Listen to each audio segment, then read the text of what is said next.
Bang! Yeah, 713, don't step in this league, throwing rocks at the backboard. Living our dream, better dribble to the three, take the shot, here a cash draw. And we don't even care what you say, we ain't scared of the hate, get a win in this last board. Stand in the paint, better clear out the way, hit the court with the black force energy. Every single week on a killing spree, you kidding me? You talk about winning with the epitome, you better be talking with peace, and we locking the key on them. Know that it's rocking with Ryan and Donte, the drip guy, we beyond the gossip, the topics we talk on a pop, and we conquering the obstacles that we cross as a team. Shot from the seats, we the Rockets like Elon. It's the H-Town Rundown. Let's get started right now.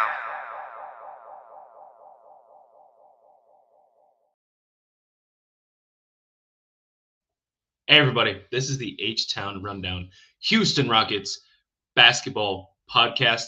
Guys, this is a beautiful Sunday morning. At least here in Iowa, it's a little cold. I don't know how you guys are doing out in Texas. I hear it's a little chilly out there, right? 30 degrees is what I'm hearing.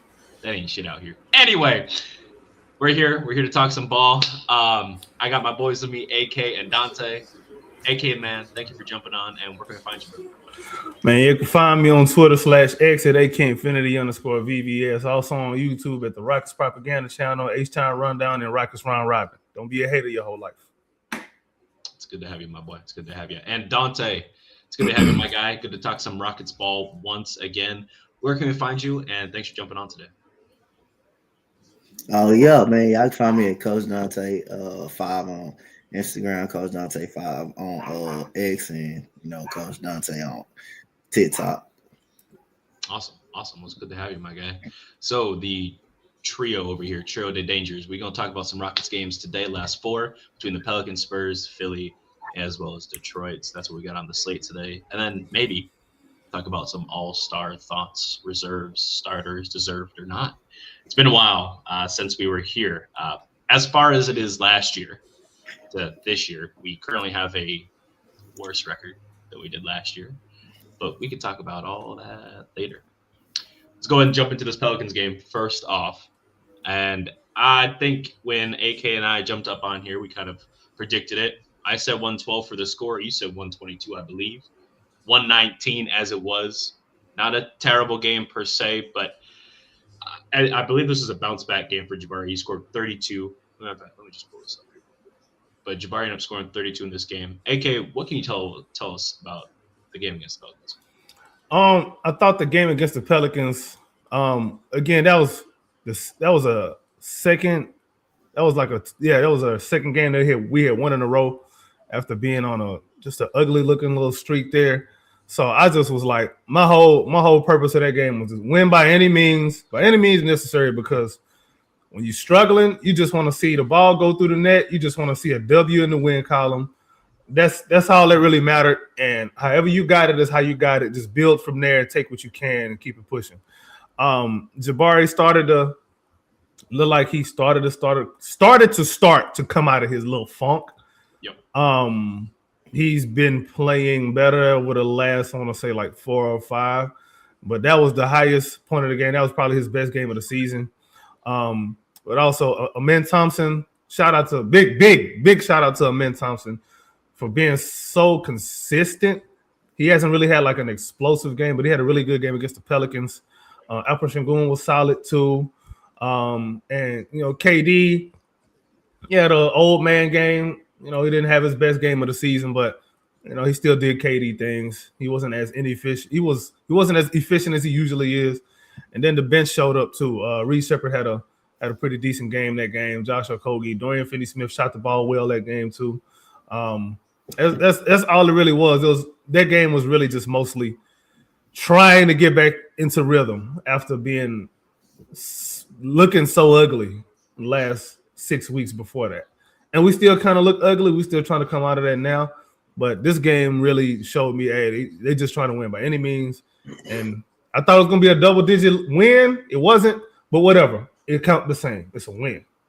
It's the same thing. You were close. Yeah. KD led the team in assists, I believe, as well. He had 8 assists there too. So as much of a anti-playmaker people say he is, 8 assists is 8 assists regardless, even if it is just one game. It's nice that he passed the rock. Definitely looked old tonight. I actually kind of thought he was going to bully because they were putting Jose Alvarado on him, and then other times putting Zion on him, right? And Kevin Durant, we all know he's 7 foot. I thought he's just going to be able to shoot right over these guys pretty easy. Obviously, Zion a big body, but despite getting his lift, he just wasn't making them. Regardless, he made the right plays at times when he needed. That's the scouting report on KD, though. I don't know why people put wings on him. That's never going to work. He's used to that. You put shorter guys on him and just take his space away, get underneath him and make him uncomfortable. All that other stuff, that's not going to work against KD.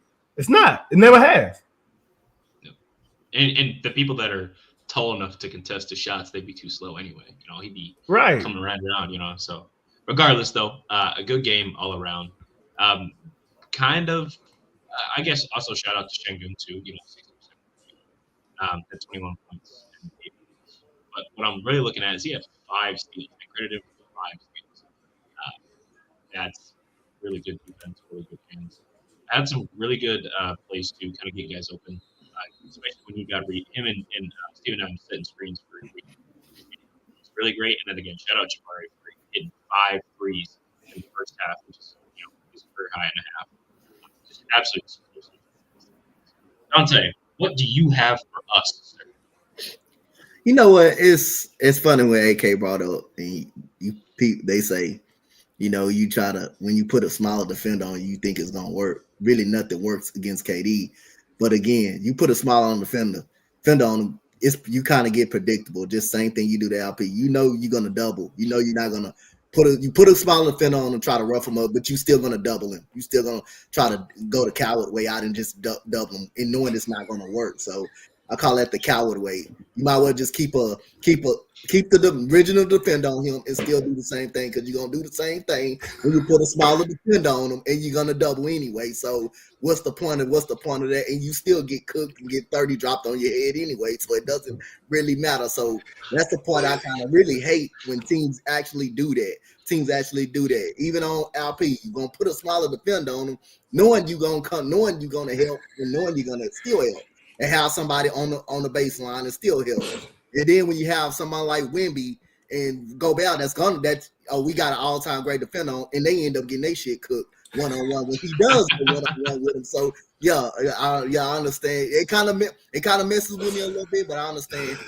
AK brought that up to my point, and nothing works against really KD. The only thing that kind of works against him is himself when he turns the basketball over. That's the only thing that works against him is himself. That's the only thing he works against LP is himself. That's the only thing that really works against those guys, because teams already know, hey, if we're gonna put a smaller defender on them and we're gonna double. We're gonna still double them anyway. You supposed to have some of the best defenders in the game, and you still bringing double teams on them. Because at the end of the day, I don't care about the 5 for 18 or the 1 for 8. I mean, he's been consistent. He's been consistent, scoring the basketball, efficient. I care about the 8 assists, and he's making the right plays. He's making the right play, finding open guys. I care about that. Yes, the turnovers that he throws, that's crazy. We're gonna get into that in a little bit. But he still had 8 assists. Jabari Smith, I mean, he's struggling in the 2 Portland games and the Sacramento game, which is shooting.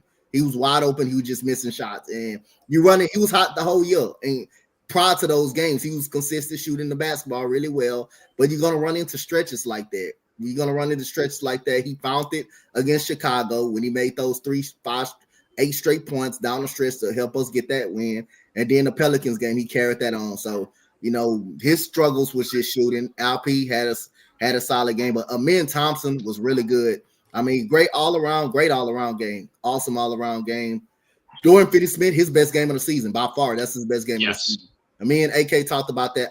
Matter of fact, after the game, we talked about that. We did do a post game.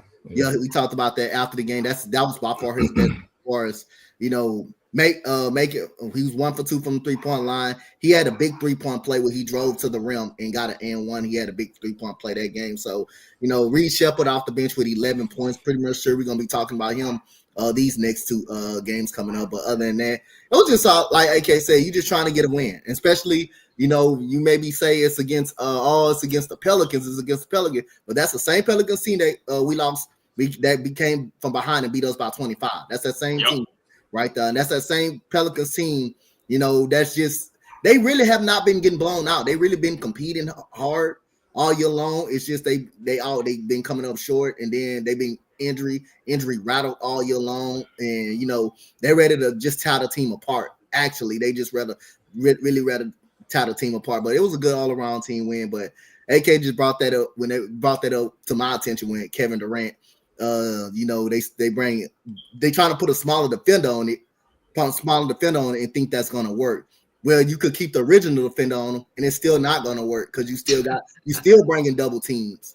I can tell you the reason why they do it though. Yeah, it's correct me if I'm wrong, but just from what I see, the reason they put the smaller defender on them is because now you got bigger help guys to come and double from the blind side, from the weak side, and that's gonna mess with his vision, especially with the passing, because you know how KD is passing out of double teams, and you see what happens when he passes out of double teams, and it messes up the offensive flow. So, and then you got cross matching going on. You got guys being guarded by guys that they normally wouldn't be guarded by, so they kind of act stupid, and then they don't have the ball anyway.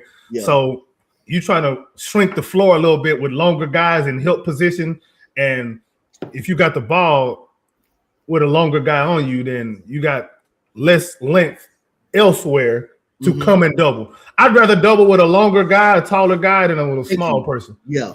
So I think that's what the thinking is behind it, but that's just the way I see it. I may be out of line. I don't know. No, I don't disagree with you, but they still end up getting fucked up by Cody, even with that scenario happening. The KD has scored 30 points 16 times this year. So I mean, you're right. No, you're gonna double team. You're gonna put a smaller defender, you still gonna double. When you put the actual defender on, you still doing the same thing. Same thing there, LP. Lesser of the two evils, man, is just the way I look at it. This one will work better for us than the other way around. Moving on to the next game, another win against the Spurs, 111-106. Very tightly contested game. But we put the absolute clamps on Wemby. They had those San Antonio announcers acting up last night saying, oh, the Rockets are just beating and bruising the centers around here. Well, hey, my bad. We got Steven Adams here, 450 pounds of pure muscle. Maybe if your boy put on some weight, he wouldn't get abused. But that's just how I see it. How you don't put on weight? You live in San Antonio. Shout out Charles Barkley. I do think that Şengün also he was dicing him up pretty well this game. But Donte, since we ended off, go ahead and give us a rounding rate of this game. You see what happened when we put a smaller defender on somebody? We don't bring no double teams. We gonna play. And like I say again, me and AK, we went live after this again, the same game. If he makes a shot over you, that's fine. We're gonna take that. We're gonna take that because his size and his height gonna get him any shot he want. When you put a slower defender on him, like Clint Capella was. Now I think Clint Capella was really good in the game. I thought he was really good. Yeah. After that, surprisingly good. After what Wemby did to him, I thought he had a really good game that game. But he went by. He didn't go straight by Capella, but his long stride helped him embarrass Clint Capella. And after that, Clint Capella wasn't having no more of that. But you seen Tari Eason, Josh Okogie frustrate Wemby. You know, they were pressuring the ball, not giving him no space. He's forced to put the ball on the floor, and he forced us just to rise up. See what happened when we do the same thing. When we put a smaller defender on him, we actually play. We actually know how to guard Wemby. But other than that, man, I thought that fourth quarter, man, that was awesome. That fourth quarter was awesome.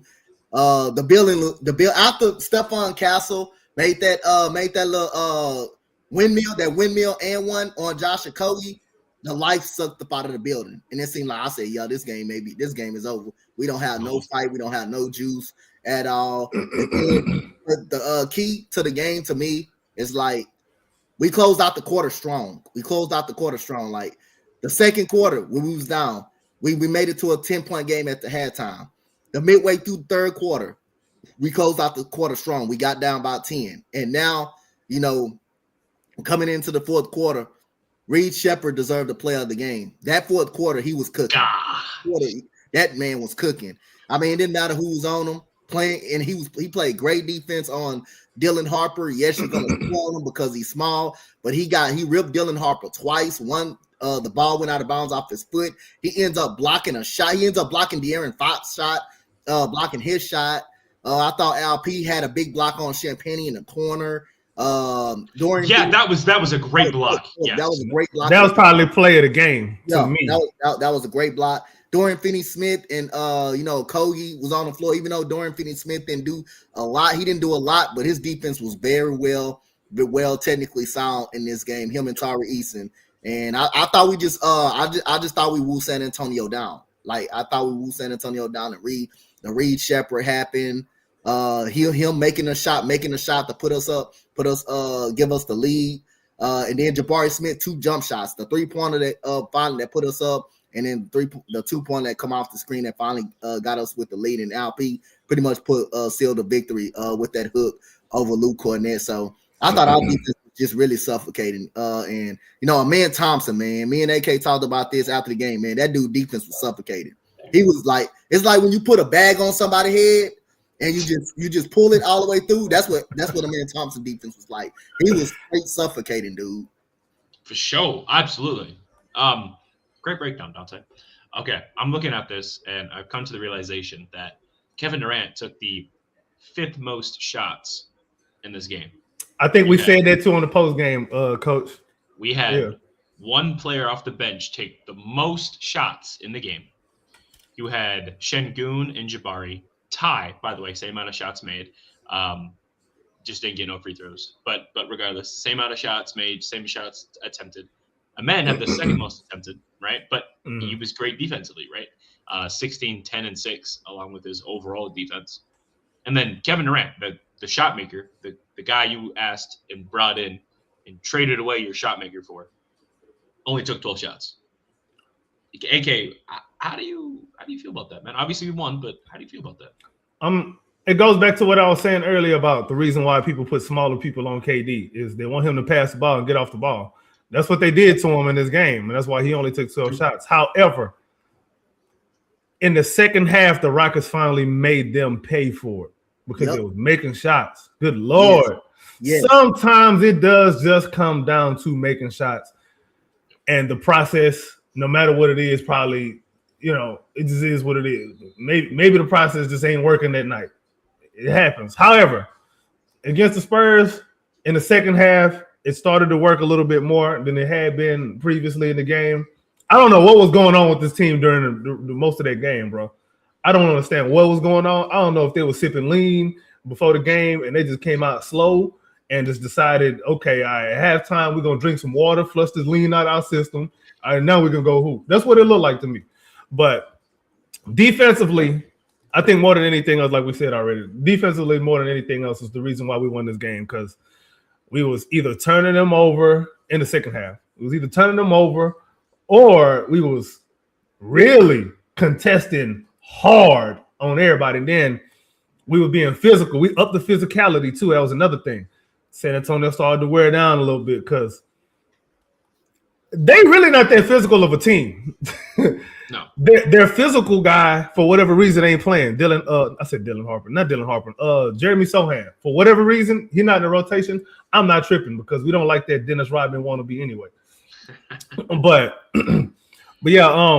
offensively though, I thought again, like I said, get it how you live. Reed Shepherd got hot, ride him. Just ride him, bro. Ride him while he's hot. He shot one ball. That was an air ball. Didn't matter. Came back the next time down the floor. Switched. Nothing but net. Nothing but twine. It was beautiful, bro. It was beautiful. And he was he had the highest plus minus at plus 15, which is crazy. He rarely has a minus plus minus game. He rarely has a negative plus minus game. Just FYI. You know what's funny? His last game, he had the worst plus minus on the team, and then he come this game and had the best plus minus out of this game. Just funny, Yeah, it's basketball, bro. These guys are not shut up, AD. Talking about anyway.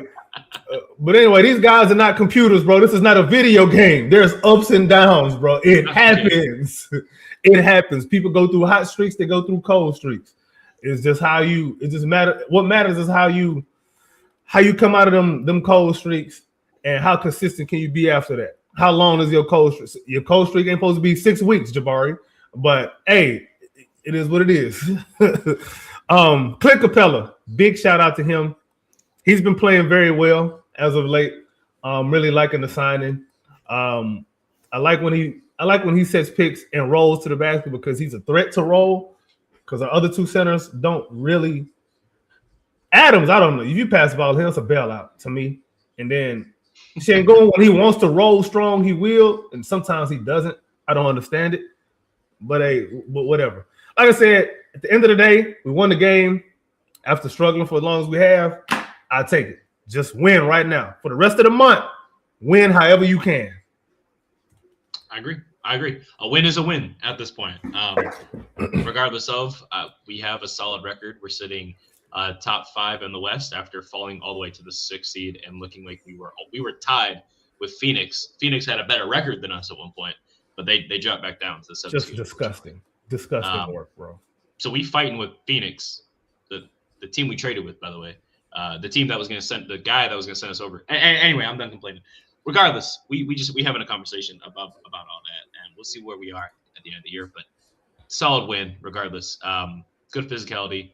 Last thing I do want to mention is Tari Eason was really great at bothering Wemby. I know you guys said this. I'm reiterating, but I just people look at the stat sheet and say, "Oh man, Tari didn't do nothing, bro." I don't care. He had a steal and a block, and it was just everything he did, the little stuff, right? We kind of manifested Dylan Brooks when he was guarding Wemby.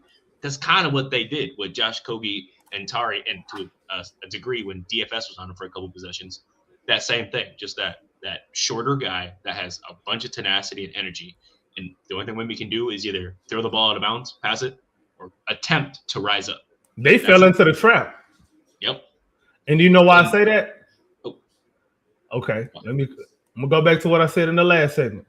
They fell into the trap. You put a small guy on Wemby. Wemby is going to want to shoot every time. And then he's getting uncut. You physical enough with him. The ref's gonna let you get away with it a little bit more. You physical enough, and Wemby a little French toast French fry, so he can't take it. So he playing weak. And then when the ball starts moving around, and after the double team comes, guess what? You got longer defenders out there contesting shots, which plays right into the Rockets' hands, which is why they put the small guy on the tall guy. But that's just my theory and how I see it. Someone tell me if I'm wrong, for those of you who know ball. I'm not going to disagree. I will not disagree. They fell into the trap. They fell for the okie doke, and I'm good with it. Next game, man, against Philadelphia real quick. Yikes. We ended up losing this one in OT, 122-128. AK, brother, break down this damn game for me, dude. I was irritated at this loss. I'm not gonna lie. Very irritated. I ain't gonna lie, bro. I wasn't really too pressed too much about this loss because this is one of them games where we don't really match up well against teams like this. Teams that have guys across the board that can shoot the ball. That's just a bad matchup for Ime Udoka teams. It's always has been, always will be. That coupled with you got a giant center who somehow can also shoot threes as well. But you got a giant center that can shoot threes and he can defend against your guy, your number one post player. And you got these lightning quick guards who can get into your paint at will, and it don't even matter who's guarding them. They get into your paint whenever they want to. And they just make whatever happen. They make anything happen that they want to make happen. We have a problem guarding guys like Tyrese Maxey. He's too fast. He's too fast, too quick, too slick. And ain't nothing we don't have nobody to deal with that. As much as we give Amen Thompson his flowers for his defense, even he has a problem with Tyrese Maxey. Have you seen Tyrese Maxey this season? Yeah, we're just 30, dude. Like he is a bad boy. Okay. He can shoot it from wherever he want to shoot it from. He can get to the basket on anybody.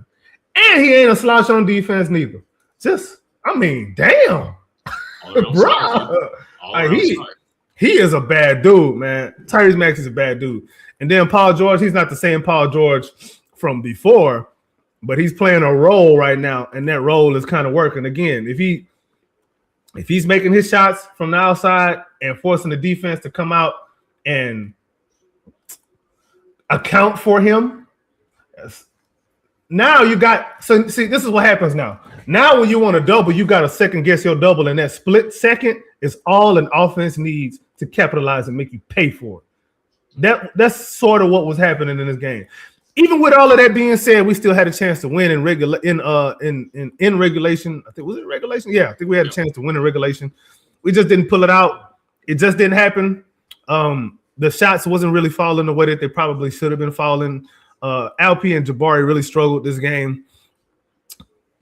Jabari was sitting there trying to guard Embiid, which I know he ain't the same Embiid, but he's still like 350 pounds. Still Embiid. And that dude posting you up is just can't feel good. And then Alper Sengun trying to post up Joel Embiid. What is that gonna do, bro? He's 350 pounds, bro. Like what you supposed to do, dog? It's a bad matchup. I didn't. Embiid turned the clock back completely. He did. 30-point triple-double. Did you know he only had 7 triple-doubles before this game in his career? Yeah. It is what it is. It's whatever. He's a center. Like whatever. I get it. But he's still when he want to be, he's still somebody to be feared, bro. Not just respected, but feared. And we saw that in this game, bro. There was nothing that we could do. There was nothing that we could do. Dude. Did you see that? Man, he fucking. He's just a bad dude. It is what it is. This is one of them games. It's a matchup. We don't match up well with this team, especially when they're playing like that. It is what it is. I can't be mad about it. The effort I thought was there. I don't think we played lazy. I don't think we was not paying attention to detail. It's a bad matchup, man. To me. Donte, what can you add? I think we can handle the Sixers. I just think most of the things that happened, it was just mostly, you had Kevin Durant had 8 turnovers, including a turnover down the stretch where he tried to throw the ball in the interior on LP. Looking like CJ Stroud out there, man. If you're LP though, chill out, dog. But if you're LP, you don't let nobody get in front of you. You're too big for that. Like I understand, Paul George is probably one of the. He's a solid defender, but you don't let nobody just jump in front of you and just catch the ball and just get a turnover like that and not even get a shot up. So we didn't get a shot up on that possession. That forced Maxey, to go to the rim and get a layup. And Kevin Durant, before that, you just made a shot. You just made a shot to give us the lead. So at the end, I wouldn't mind if he would have kind of took control, try to get up a shot, but at the same time, LP, you don't let nobody just jump in front of you and just get a steal. Jabari struggled mightily in this game, and Reed Shepherd was hot. In this fourth quarter. In the fourth quarter and stuff like that. It was a lot of debates that he should have stayed on the floor, but other than that, I'm with AK. I'm not mad. And at the end of the day, the 76ers, they made some timely threes, bro. When we was pulling away, you had Joel Embiid making a wing 3. We was up, I believe, 105 to 96. He makes a timely 3. He makes not fair, bro. Yeah, He way too much to be making threes. Yeah. He makes a timely 3. The peak put him down 6, and I'm like, damn, that was a good timely 3 because we was on the verge of pulling away. When Tyrese makes a 3-pointer in the corner, then on a scramble play when Jabari Smith trying to go on the floor and get the ball, Paul George comes in the corner. He's in the corner. He hits another timely 3 to put him back down 6. So other than that, Sixers made some timely plays. Kelly Oubre was hot. Woo! Kelly Oubre had a game. Yeah, he was hot too. He was scorching hot, boy. It does. But other than that, and then the overtime, Paul George comes right up out of the gate. He hits a 3-pointer, and Tyrese Maxey, he just been cooking everybody this year. So it was like you seen how fast he just went by. He just went by many times with just no hesitation, with just no hesitation at all. It was fair, bro. Actually a goaltend, but other than that, I thought we could handle them. It just. I got to give credit to the Sixers. They made timely shots, and the Rockets just made some timely damn turnovers, especially Kevin Durant. I mean, he made some boneheaded mistakes, but other than that, I just got to give credit to the Sixers. They did a hell of a job. You see everything that you just said, bro? Yeah. Bro, when they on, there's nothing you can really do, bro. You just got to sit there and take it. You got to match them, bro, because they got talent across the board, bro. They got shooting, they got defense, they got a post player, they got guard play, they got athletes. They got everything you want, bro. They got everything you want and everything you need to win a title. The problem is they're probably not going to have health. I got a question. So, why did the Phoenix Suns beat this team? Why? I can tell you why. I ain't even watched the game, and I can tell you why. Go ahead. When you have the type of spacing that Phoenix has at all times, you can match another team. That's the great equalizer in the NBA. Shooting from three, spacing, guard play, creativity, guard creativity, shot creativity. That is the great equalizer, bro. Because if you get hot from three, imagine how many teams have made 23s and lost. That's a good question. It rarely ever happens, bro. And if it does happen, it's historic. Yeah, How you make yeah, 20, those 23s is 60 points. Yep. That's a lot of points. Plus and one opportunities, which we can get right into now against Detroit. What a game. Okay, I'm not gonna lie. So against Detroit, I low-key thought we were gonna lose. Yeah, I did too. Starting to leave. Pistons were starting to kind of gain that lead. And then they committed the cardinal sin. They got into this little squabble. You done pissed off Jabari Smith Jr. Jabari was having a pedestrian game. They pissed off Jabari. He wanted to have 4 more rebounds, score 3 of his 5 shots. So he had made 3 more field goals. Okay, after this, he was 2 of 6. Okay, he goes 3 of 3 after that. Gets 4 more boards, gets an assist, gets a crazy assist, by the way, off that offensive rebound, right? You saw that? So Okogie, right? Yeah, when Okogie come back up, he had the little assist between 3 other people down there. He got a block. He played great defense. You're going to look at his stat. People looking at his stats, I don't care, bro. That was what we need beginning to end from games. Intense Jabari Smith Jr. Probably one of the most aggressive ever I've seen him on rebounding after that play. Anytime, I don't even who did he get to that fight with, that squabble with? What was his name? Was it Isaiah Stewart? No, it was Holland. Nah. It was It was Ron Holland. It was Ron Holland. But Cade Cunningham was running his mouth too, though. K was, but it was Ron Holland that was really. Yeah, Ron Holland started, and Ron Holland is like that too. Like they same personality. Like they don't take no BS. And at the end of the day, I appreciate it. That helped us get over that little stretch we needed. Jabari kind of created some energy for us. KD comes down, hits a couple shots. Defensively, especially. And then that was all she wrote. But go ahead, Donte, and break this game down a little bit further than what I did against the Pistons for me. I mean, started with Kevin Durant. He was putting people in the popcorn machine. Like Calvin Murphy said, he was just putting people in the popcorn. Dude, he hates the Pistons. I mean, the way he did Tobias Harris was unfair. I mean, he did the crossover to the left, then pull up, and pretty much put the game out of reach. He pulled up 2 straight times from 3 over him. I mean, he did Tobias Harris pretty crazy in this game. But Josh Okogie thought he had a solid game. He hit a big time 3 in the corner. He made 2 big time 3s in this game. One in the second quarter when the Pistons were on the run, he stopped the momentum of that. Then he hit one in the corner, pretty much, and then he got a big time layup off Jabari Smith rebound. Off the Jabari Smith rebound, and pass to him, he was cut into the rim, and he made a layup on that to put us up 8. So I thought he was huge.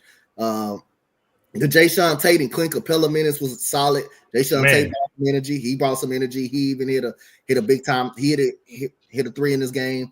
Like I say, I tell you plenty of time. Not a fan of him now, but again, hey, I gotta mention when he does something well. I gotta mention it. He played well in this game. Good energy. Clint Capella 9 rebounds in 16 minutes. That's great. That was awesome. But Reed Shepard again. That man came alive, bro. Reed Shepard came alive. Hey, y'all seen that hesitation move on Cade Cunningham? God, I about jumped out my seat. Yo, he froze, bro. Got him. Hey, you even had Ryan Holland. Hey, when Ryan Holland say something, do some of his answer, you know something went right. He did that. I love that guy, man. Yeah, and he did that little froze hesitation move and went straight to the basket and laid it up, man. It was crazy. And then the dunk on Stewart from LP was crazy. The left-handed. Oh my gosh! Just came down the court, just mouthed him. Nice. Beef stew got cooked. Yeah, so I thought a lot of our guys stepped up. I thought our role players stepped up. Amen Thompson, played a great game. 15 points, 9 rebounds, 7 assists in the game, man. He was really, really effective. So at the end of the day, man, this was a big win, man, against the best team in the Eastern Conference who played similar to your playing style. Players good, very good defense. We've done good from the free throw line, made 80% of our free throws. We all rebounding them by 8. So I thought we was good across. I thought we was solid across the board, especially the role players like Okogie, Jabari Smith. You had Reed Shepherd, second straight night stepping up with it in the clutch when it mattered the most, and just Kevin Durant just doing Kevin Durant things, was working all over Tobias Harris. This is why you signed him, is for moments like that, for sure. One thing that was interesting was so the game was hosted on a little site called Amazon Prime. They have this little sports network. And respectfully, I was so irritated with the announcers at one point. I had to tweet at them. Not that it matters, regardless. I'm just some dude from Iowa. But they were talking about this little physicality ain't nothing. Back in the day, bro, shut your up, bro. I'm so tired of people ruining the game, talking about how the old days were so good, right? If you want to go relive the glory days, that's what the nursing home is for, right? Not on here with all the people that are trying to sit here and watch a game and show appreciation for the players they came to watch, right? That irritated me so much, right? Then we get a foul, right? So Kevin Durant is in the landing space, right? He gets nearly back-to-back landing space fouls, right? One was BS, but hey, you know what? If you're going to call it, just make sure you call it both sides. They called it for Reed. Cool. All right. Like, it is what it is. Just call it both sides. They saying that, oh, man, yeah, that's the kind of stuff we should call always. And Kevin Durant should have known that he's a vet. Okay, cool. But then Isaiah Stewart come down the line and abuse Alperen Şengün and hit him with his elbow up in his mouth. And they say, that's kind of light work. Bro, that pissed me off so much, man. I just got to get up that much. They can't make up their mind on what they want, bro. Nah, bro. Whatever the teleprompter's saying, that's all they reading. But anyway, AK, what else can you add to this game for us? Yeah, bro. Something about this game kind of rubbed me a little bit the wrong way, bro. How you only have 8 guys in your rotation after playing on the second night of a back-to-back? Why my camera Steven doing Adams that? hurt, by the way. I had never seen that dude look like that before in my life, getting injured. Why my camera doing that? Yeah, That's you crazy. look frozen. That's crazy. Anyway, I'm still talking. So yeah, what didn't make sense to me was this really, really, really short rotation, and then you got 2 guys in the starting lineup that play 40 minutes on the second night of a back-to-back. Udoka, you playing with fire at some point, bro. You don't want to get burnt to realize how hot fire can get, bro. You know what I'm saying? It doesn't make sense for you to be doing that. You got to figure something out with this rotation, because Ime's rotations a lot of times are the problem. His rotations are so bad, bro. I'm gonna say this too, though. He let Reed Shepherd rock. However, he let him rock because there was no choice. If he had a choice, you think he'll do it? No. Nope. He ain't had no choice this time around, bro. JD Davison was in the rotation some games before, and then now he's not. I would really like to understand what goes into the thought process behind his decision making when it comes to the rotations. But anyway, I like JD, bro. I really like JD. I do like him. Not that I don't like him. I just help me understand like what's going through your mind with this decision making. But Clint Capella played well again. He had a really good game, damn near a throwback game for him, man. He had 3 blocks, and 9 rebounds, 5 points. Didn't he catch I think he caught an alley from He caught a little lob. He caught a little lob from Reed. Reed Shepherd plays very well with Clint Capella. Yeah. They play very well together. They have good chemistry. Clint Capella is very used to, being a good pick and roll partner for his guards. I mean, James Harden, Trae Young. I mean, need I say more? Jabari had a great role player game, bro. It was a very, very, very good role player game from him. When he's in help defense, that's when he's at his best. When you got him out there trying to guard Tyrese Maxey, that's not going to end the well for you, buddy. Like, we got to stop that. Stop abusing these players, Ime Udoka, please. Amen Thompson, he was Amen Thompson. Very solid, strong game, 15 points, 9 rebounds, 7 assists. He's starting to become very, very consistent for us, man.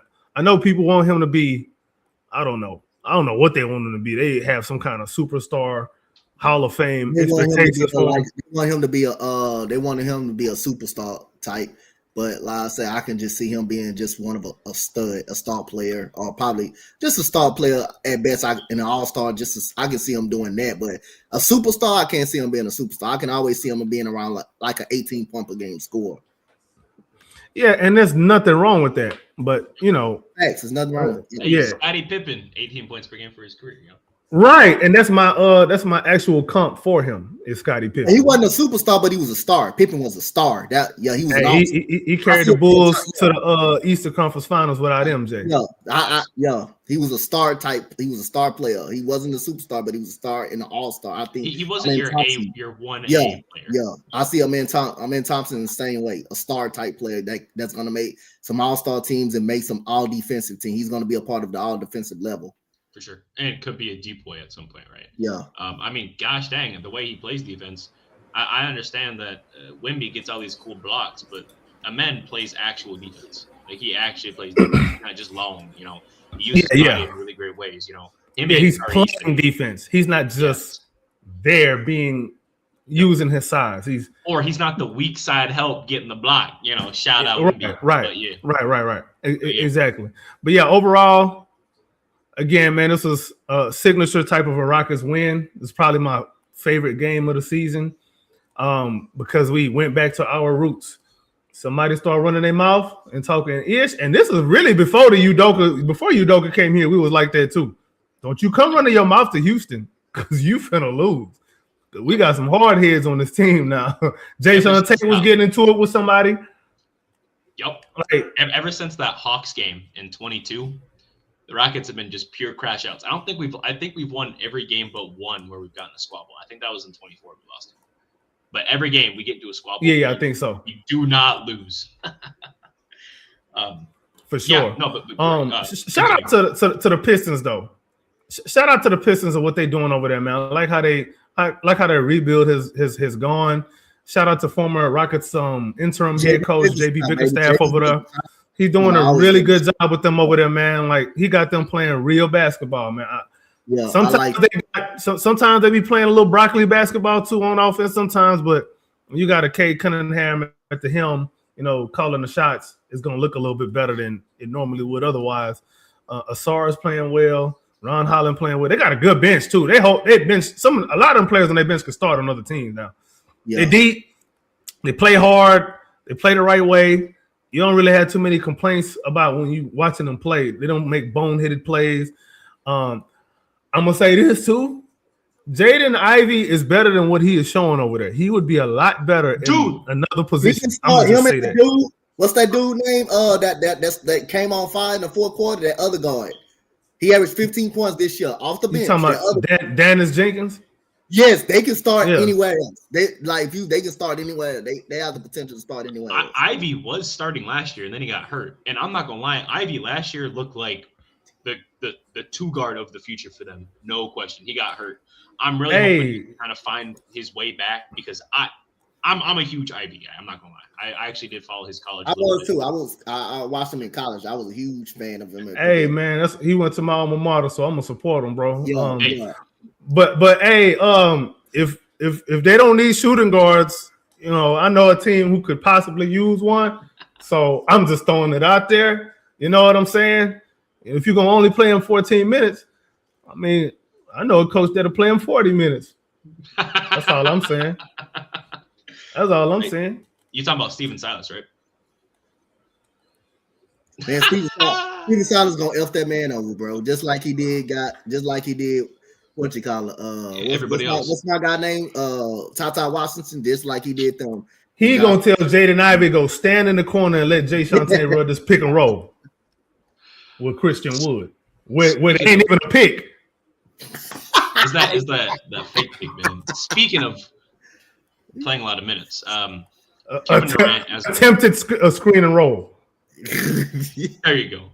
As of last night, last 5 games. Kevin Durant has played 200 minutes in the last 5 games. Just FYI. Yeah. 40 minutes. That's crazy. 40 minutes game. Katie is also only 0.4 minutes or 40 seconds, or 0.4, 40 seconds behind Amen Thompson in minutes per game. So him and Amen Thompson essentially play the same amount of minutes. That is number 2 and 3. Number 1, surprise, surprise, is Tyrese Maxey, who plays 39 and a half minutes a game. So we playing 2 guys, almost 40 minutes a game, and Jabari is top 10 in minutes per game. That ain't good. We playing full players, nearly 35 minutes a night, or some more 35 minutes a night, right? Almost 40 minutes a night. And we getting ready to approach the All-Star break. Last year, correct me if I'm wrong, one of the big issues was that we had Fred VanVleet go down, Şengün kind of get hurt, and then Thompson not look too great. And the only player that was out there was Jabari and Jalen kind of running the show until the All-Star break, just limping in, right? Does that sound about right? Sound about right. Yeah, it does, unfortunately. So looking at it this week, or this time around, All-Star break is coming up upon us. It's the 25th today. All-Star is in a couple weeks now. They did release the starters, which, we'll get into that. But wouldn't you want your guys to be healthy? Because correct me if I'm wrong, I do believe at the first interview, right, the media day, they said, we're going to try to keep Kevin Durant not playing 45 minutes a night. You're right. You got him. He's playing 37 a night. I guess they didn't lie, but 37 a night for a 37-year-old, that's probably not great on the knees and ankles. Where do you think he's going to be health-wise, especially because we just lost Steven Adams, probably for most of the season, if not to the playoffs, if we're being careful? Where do you think Kevin Durant or the rest of the team is going to be health-wise, just a percentage, going into the playoffs? Because if we play a physical team like Minnesota, Golden State, it might be wraps. Just off that. So going into the playoffs, is our health going to be better or worse than 80%, excluding Fred VanVleet? What has it been this season? Given it a number, I'm a dead ass say 70, 72, if we being for real. Why is that? Again, minus Fred VanVleet. Adams has missed quite a few games. Şengün has missed a couple games. The only person who hasn't missed a single game is Amen Thompson. Amen Thompson, yeah. Jabari missed 1 game. Cool, whatever. But, regardless, I'm not saying everybody got to play 82 games. But I thought the point of getting KD was we could be up so much, have this high-octane offense, and then we'd be able to sit Kevin Durant in most of the fourth quarter. That's on the rotations, bro. We just talked about it earlier, man.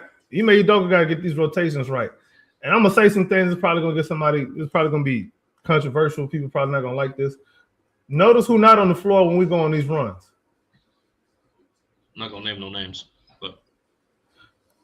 And it's easy for somebody to look at me and say I'm trying to pick on a player. No, that's a rotational problem. Why are we going on a run when Şengün goes to the bench? Because when he's on the floor, maybe we're not utilizing his skills properly, or the other guys on the floor with him don't optimize his skills properly. Maybe tweak your rotation a little bit better, Mr. Udoka. Because you can't have these lopsided ass lineups where, think about it, bro. It's just that simple. It is this simple right here. Bruh, when we play smaller, we play better. When we force this double big thing, what happens is Udoka has this crutch that he wants to lean on, and he don't want to use his legs to walk. He want to just walk on the crutches. Who's our top guy? Let's say plus minus with the double big lineups. So Şengün and Adams when they're on the court. Who's that best lineup? I assume it's probably going to be Kevin Durant right out the gate because that's who we have the most wins with. Hold on. What's you say? Say that again. Let me understand what you said. When Steven Adams and Şengün are on the court, who's your third? So 3-man lineups. Who's the best guy out there with those two? Okay, mine so does who's? make 80, but Let me see. Because I'm interested,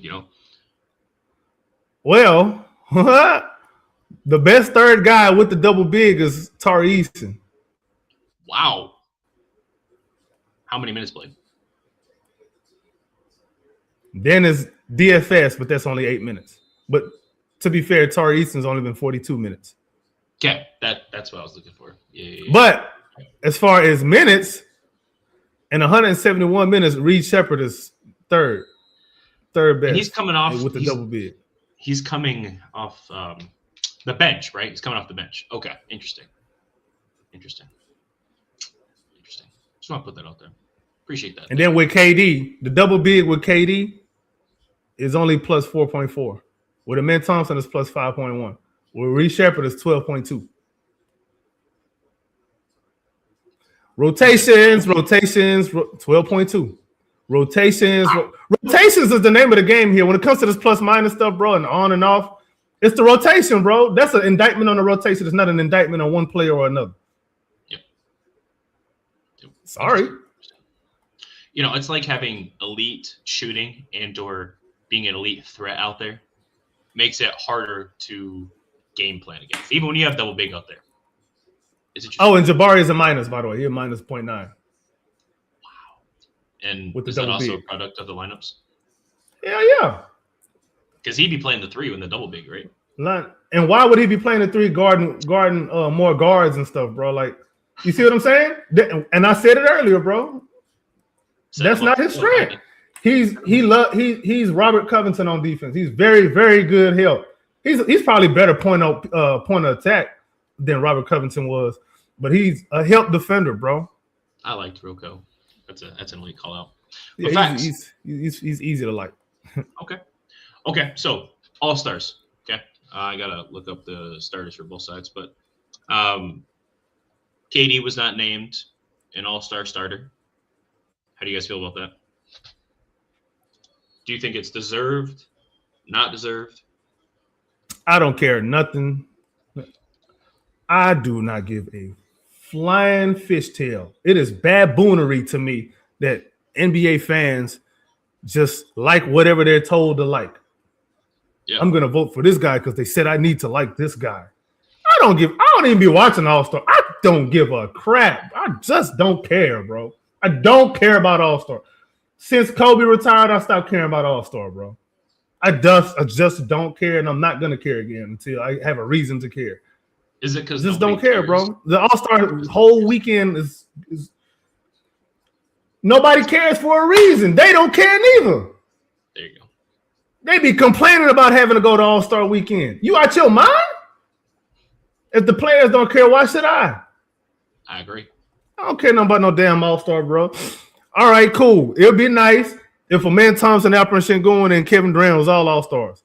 It would be nice. As a Rockets fan, I like these guys to get these accolades. You know what I mean? I want them to get all of the praise, all of the good PR that they can. However, I don't care if they get it or not. I can't say that. That don't sound right. That's hypocritical. I don't care if they get it or not. I think it would be nice if they did. I would like for them to have it rather than not have it. But it don't take no food off of my plate. It don't do nothing for me as a fan. I ain't going to watch them no more, no less. I'm going to watch them as much as I always have been. I'm still not going to watch the All-Star game. Everybody playing half-ass. Man, get out of here with that, bro. Care about no damn All-Star. Victor Wembanyama, by the way, he said he's a starter. He said that hopefully everyone starts to play harder, and he's going to try really hard at All-Star. Despite not having Chris Paul there, the second they get rid of Chris Paul, he's going to try hard at the All-Star break, which is kind of funny. And I respect Chris Paul, but it is kind of interesting. But as it stands, Wemby's getting a start. Hopefully, Sengun and KD are going to be your reserves. But like you said, you're not taking it against them, I suppose. Because at the end of the day, feels like it's a popularity contest. Just who's cool, who's the poster boy, and then we're gonna put them up on the big screen, I guess. But Donte, how do you feel about the All-Star break? That's why I don't care. How do you feel about the All-Stars, the 10 starters, and how do you feel about Sengun and or Kevin Durant not being a starter?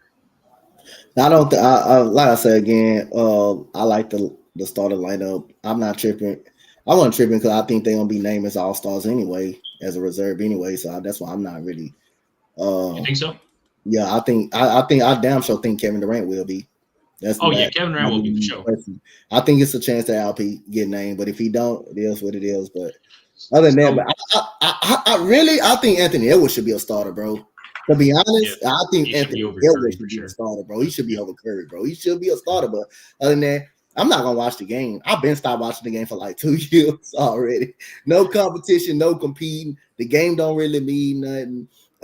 If the only way I watch a game, if they are competitive in the game, they're competitive in the game. They actually compete, and if the game means something, like only reason why I will say this, I will watch MLB baseball because the game meant something. Like NFC versus NL, like whoever won that, they won home field advantage. Home field advantage.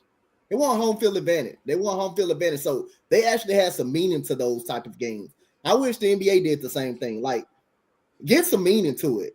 Like, get some meaning to the game. Get some meaning to the game. Make guys play. Make guys play hard. Have to compete and play hard. And you don't like. There's no pressure on them to compete and play hard and stuff like that. So I've been stopped watching it for 2 years. I'd rather watch the All-Star festivities than watch that.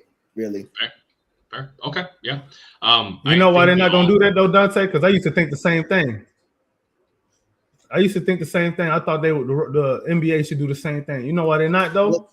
Because if you do that, if you think they take rest games now, what you think they're gonna do if you have if one conference has is guaranteed the home court advantage in the finals over the other? The other conference is gonna rest guys recklessly at that point. They don't really care no more. They already don't care, bro. But they already resting people anyway when they really shouldn't be. So at the end of the day, man, they're gonna rest even more, bro. You got I still think you gotta put some meaning to the game. If a guy ain't injured, I hope they figure out something because it's quite annoying. I'm just saying, like, you should be finding guys if guys are not really hurt, bro. If guys are not really hurt and you want to just take games off, you should be trying to find guys for that, bro. You should be fine. Yeah. Nobody down to see the goddamn towel boy, the lemonade guy.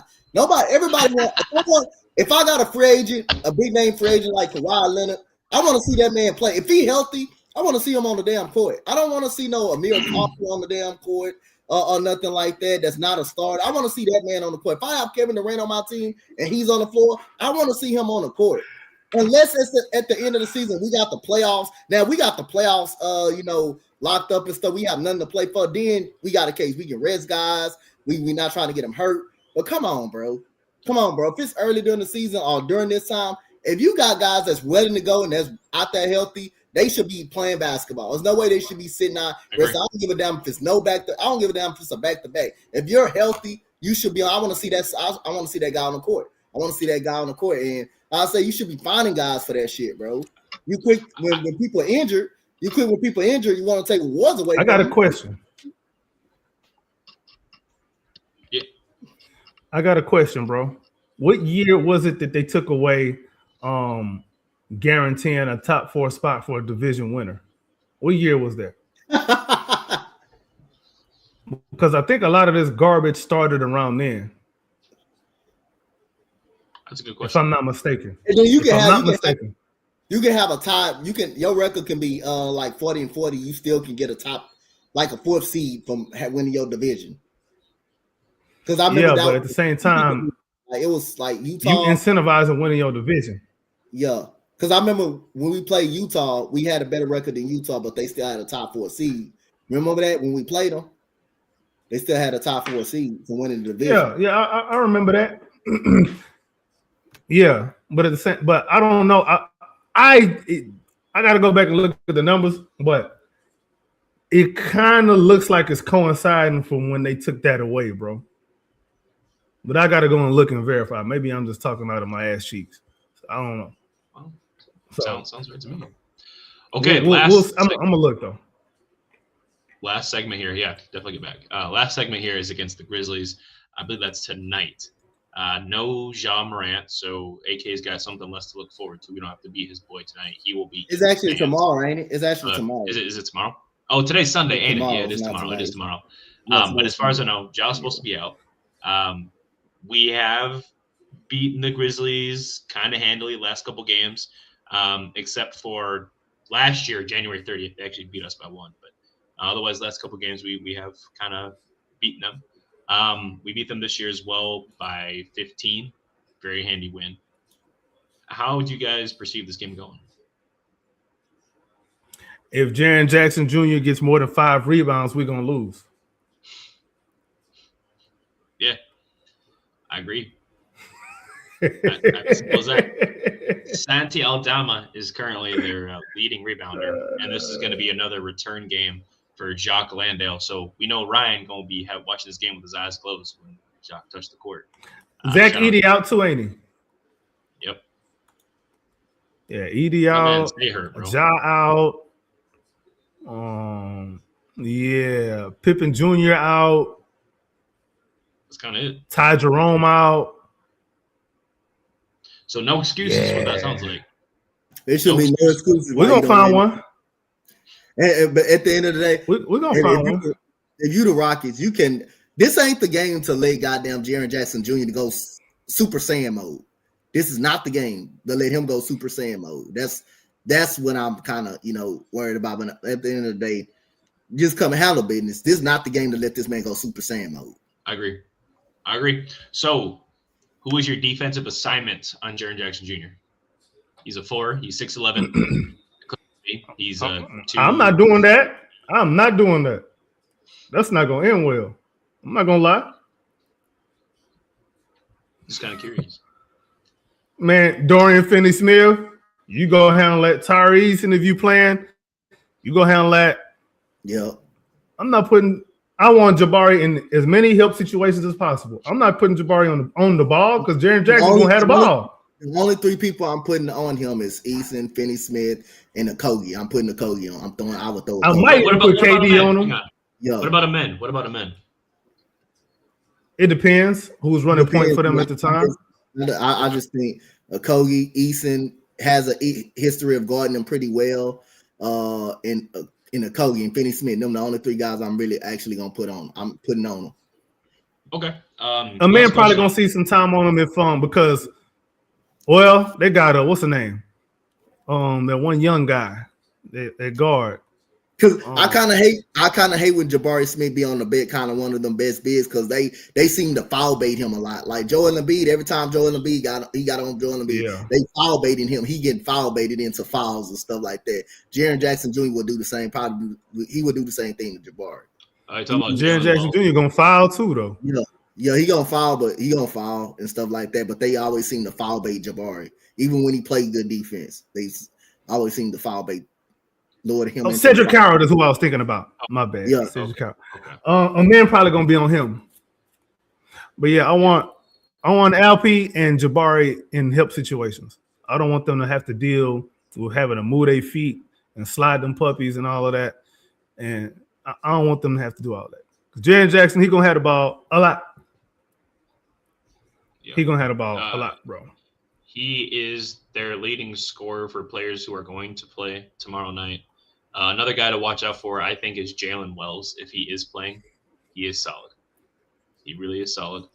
He is also 6'7". But he's just solid. Yeah. Yeah. He ain't finna go off though. Cedric Coward and Cam Spencer, they may annoy us a little bit. Yeah, I agree. Is GG Jackson playing? I don't see him on there. If GG Jackson is playing, maybe he probably might be a problem too. Could be. He's only averaging 7 this season, but that don't mean nothing. We let everyone go off against us. Shout out Tim Hardaway Jr. Bro, we just let Kelly Olynyk damn near drop 30 on us. I said Kelly Olynyk, Kelly Oubre. Yeah, you did. There you go, Oubre. There you go. Okay, starting lineup against this team. And we let what's the name too? Damn near drop 30 on us. What's the name in Portland? Kamara. Oh yeah, Tamari. Kamara was man. And look what we did with Julian Champagny. Like we're good for letting a random go off. Yep. I don't know why y'all acting surprised. So starting 5, right? What are your thoughts against this? Again, no Adams.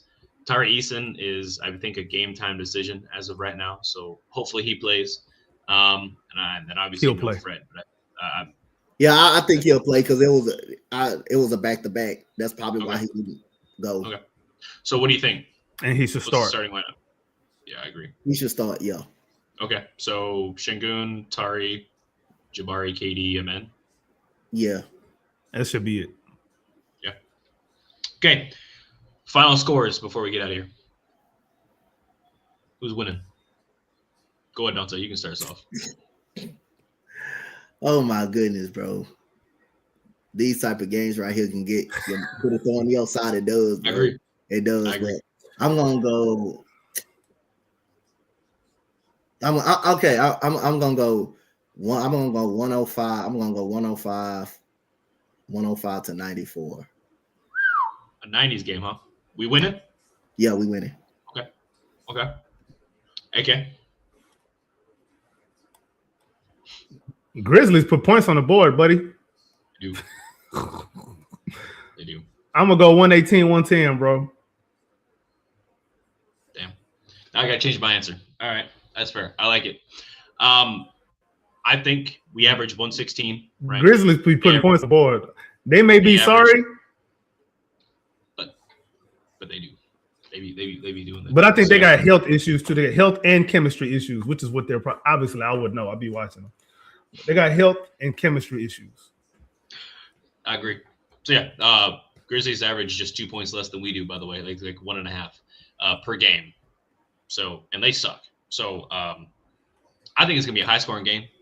I'm gonna say 124, 116. That's what I got. Why are you looking like that? What just happened? Oh no, I'm watching this. What's the name? Drake May got an arm, boy. Oh, do not. Okay. Speaking of, My get bad. out of here. Now you good. You good. AK, where can we find you, brother? Good to have you on. You can find me on Twitter /X at AKinfinity_VVS where I be talking all kind of ish. Also on Twitter. On YouTube at Rockets Propaganda, Rockets Round Robin, H-Town Rundown. Like and subscribe to all the videos and channels and quit being a hater your whole life. Absolutely. Awesome. It's good to have you, my boy. Donte, brother, thanks for jumping on again. Where can we find you, sir? Coach Donte 5 on Instagram, Coach Donte 5 on X, Coach Donte on TikTok, and H-Town Rundown, Round Robin. Dang. Yeah, we everywhere. Be sure to follow the H-Town Rundown on all the same platforms, X as well as Instagram, YouTube. Check out the TikTok at the H-Town Rundown, of course. And then for our Twitter or X account, follow us at the HTRD. Check us out, man. As well as check out the website at htownrundown.org. We got a lot of articles coming out, so make sure to follow that. You can follow me at drip2ps_GAWD on X, Instagram, YouTube, and TikTok. Thank you guys for watching. Thank you guys for listening. Let's catch a damn dub, dude. Hopefully we win.